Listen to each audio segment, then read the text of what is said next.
It's vain. It's in vain. It's important that we put him first in everything that we do. We give him praise and honor and glory for it. And he will make our ways prosperous. He will make our ways straight. All right? He will prosper us as a people, as an individual. He has done it. And as a people, because and you'll recognize prosperity beginning to unfold in your life when you are coming together with like-minded people. Exactly. When you're separate and you're doing it and you're by yourself or in any state being alone, you are not in a state of blessing. And it goes against scripture. Except there be 2 or 3 gathered in my name. Well, there am I in the midst. Right? And forsake not to assemble yourselves together. Exactly. Right. Exactly. Wonderful. Keep reading, Prophet. Oh, also in the beginning, I'm sorry, it wasn't good for Adam to be alone. He said that exactly. You are absolutely right, Prophet. She said in the beginning, the Most High said, you know what? It is not good for Adam to be alone. Right. And he was right. All right. Read verse 1 again. All right. Except the Lord build a house. Except the Lord build a house. They labor in vain that build it. Except the Lord keep the city. The watchman waketh but in vain. It is vain for you to rise up early, to sit up late, to eat the bread of sorrows. For so he giveth his beloved sleep. So he giveth what? His beloved sleep or we rest. Want sleep and rest in the Most High. We don't want to be up all late hours of the night. Can't sleep, can't do this, can't do that. Uneasiness. Right. Working ourselves because we're taking care of ourselves because we're not at peace. But you know, when I saw sleep, and it says, for he gives his beloved sleep, I think about the episode with Yeshaya, where some so-called Jesus Christ in the boat. When the waters were raging, he was asleep.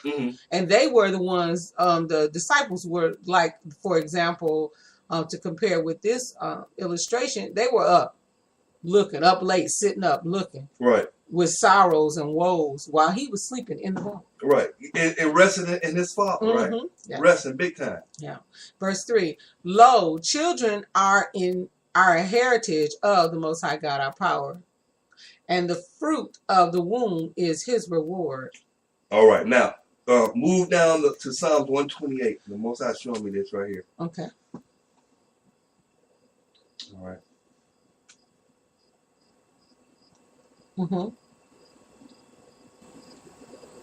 Read verse 4. Behold, that thus shall the man be blessed that feareth the Most High God our power. The man that feareth the Most High God our power, that shall be blessed.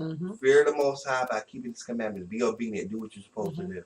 That's how you show your love to him. That's how you show your fear. And I'm sure we say this at every podcast that we do. Ecclesiastes 12 and 13. We want you to know it by heart. Know it by heart in your spirit. If that's all you can say to someone, if you're talking to them, and you remember Ecclesiastes 12:13, the whole duty of man is to fear the Most High and keep his commandments. That's the whole duty of man and a woman. Keep reading, bro. The Most High, the Lord, shall bless thee out of Zion. Out of Zion. That's particular. Don't tell me Zion don't matter. That's right. Don't tell me. That's Jerusalem. Come on. And thou shalt see the good of Jerusalem all the days of thy life. Now, I want to rest in that. I want to see that. All the good of Jerusalem, all the days of my life. That's what I want to see. Keep going. Yea, thou shalt see thy children's children and peace upon Israel. And peace upon Israel. Now, that's a blessing to those that rest in the Most High, that trust in him. And it's a promise unto Zion, unto Israel. Yeah. Brothers and sisters, we have to walk in the actual promises and the truth of the Most High and his word and trust in him. We got to distinguish falsehood from the truth. All right? Look, let's go over to what Christ said. Let's go over to the book of Matthew.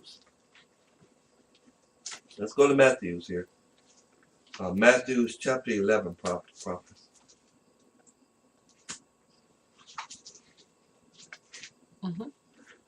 Thank you, Father, for teaching me how to rest in you. Matthew chapter 11, prophets, and we're going to start at verse 28.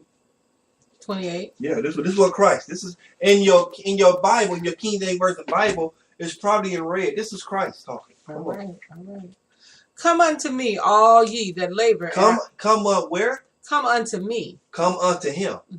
All ye that labor and are heavy laden, and I will give you rest. Now this is physical and spiritual Christ is talking about. Absolutely. Don't go unto Muhammad. Don't go unto Buddha. Don't go unto, come unto him. Right. All ye that are what? Heavy laden. All ye that labor and are heavy laden. And are heavy laden. Men will put heavy burdens on you. Yes, they will. And I will give you rest. Christ said he will give us rest. I believe what he said. Come on, prophet. Take my yoke upon you. Take my yoke upon you. And learn of me. For I am meek and lowly in heart, and you shall find rest unto your soul. That's what the blessing is. That's what we need. That's what our souls need. Yeah, and while it is physical, that's great. But do you not understand that thorough blessing and the thorough rest that he's referring to? It starts on the surface. Right. But it is ultimately for your soul. For your soul. When someone can't break a person's peace, that they're calm in the storm, like we referred to about Yeshaya, so-called Jesus, in that boat, when his soul was at rest. Yes. Nothing could move him. So therefore, he had penetrated being even in this realm. They're feeling water. I'm sure the water was splashing, but he was so at rest. And that's where we want to graduate to. Exactly, Prophet Khan. You are absolutely right. That's what this growing up, walking in the truth is all about. Faith to faith, glory to glory. Faith, glory to glory. That's what I'm saying. And brothers and sisters, the example that we had was with the disciples with Christ. They didn't get it overnight. That's right. They had to walk with him, live with him, eat with him, sleep with him, everything. It's just like, I think about so many things that we learn by heart so quickly, especially when we look at our young people.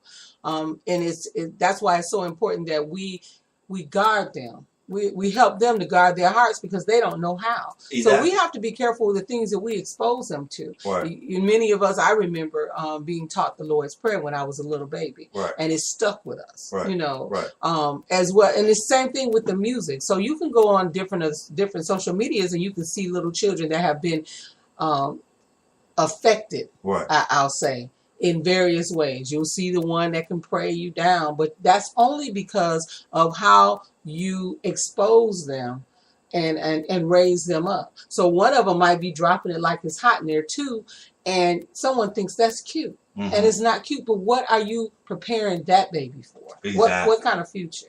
Right. And you know what? We have to raise a child in the way that they should go, because in the end, they would not depart from it.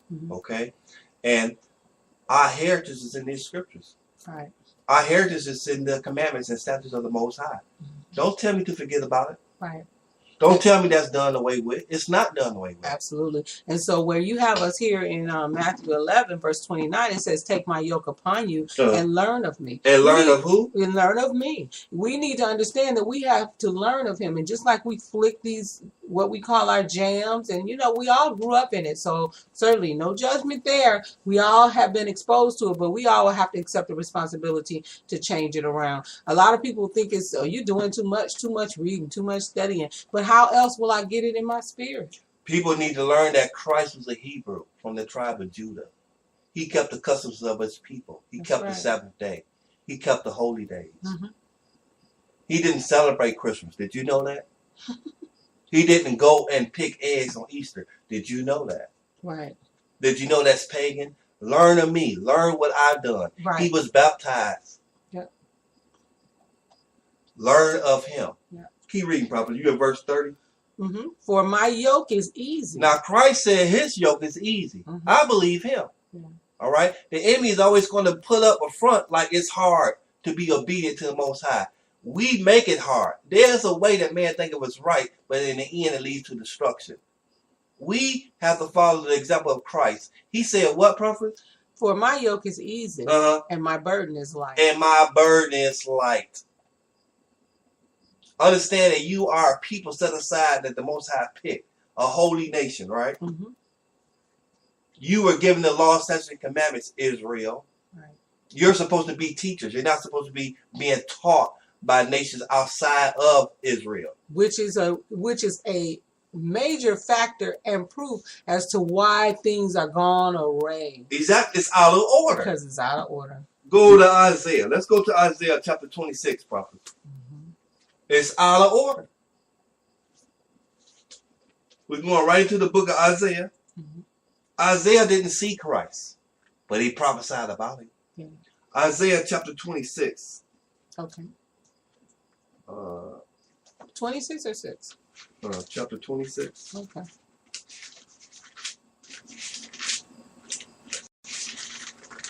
All right. Bless your holy name, Father. AHAYAH. Start in verse. Start in verse 2. Open ye the gates, that the righteous nation which keepeth the truth may enter in. Which keepeth the truth may enter in. Okay. Thou wilt keep him in perfect peace, whose mind is stayed on thee. I have to keep my mind stayed on thee, because the Most High said that I'm going to have perfect peace. Go ahead. Because he trusts in thee. That's what we're supposed to do. Trust in the Most High. Not in man, not in our hands, not in our jobs. All goodness comes from the Most High, and we're going to trust in him. All right? In your King James Version, it is recorded to record the truth, and this is the truth before you. Look, go into Isaiah chapter 57, prophets. Isaiah 57.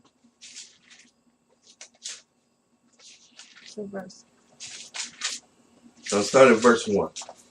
The righteous perish. The righteous perish. See? And no man layeth it to heart. And no man layeth it to the heart. Why the righteous is dying? Come on. No one's even concerned about it. And merciful men are taken away. Yeah, they're taken away. None considering that the righteous is taken away from the evil to come. From the evil to come.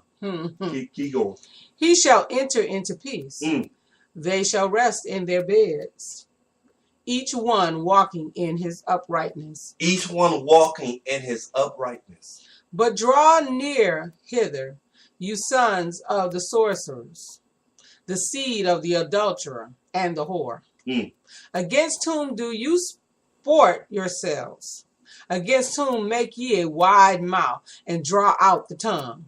Are you not children of transgression? A seed of falsehood? A seed of falsehood. You can hold it right there, prophets. Because Isaiah's about to go off on you. He's letting them know. Okay? You're a seed of falsehood. Look, Isaiah is saying, hey, who is considering the righteous man? Right? The Most High will save us out of trouble. He has always done it, and he will take us from evil. Look, there's a man in the Bible that, you know what, they like to highlight his bad points, but before he did bad, in his old age, now remind you, he did this badness in his old age. Solomon was a righteous king. Right. Solomon was a righteous king. And to this day, it's just appalling to me on how they removed the Apocrypha from the Bible. It was in the Bible. It's not something that was never inside the Bible and then, taken out or whatever. It was in the Bible. And they took it upon themselves to remove it. And that's one of the things I talked to the Jehovah's Witnesses when they came to my door. I told we would write into Revelation chapter 22, verse 19.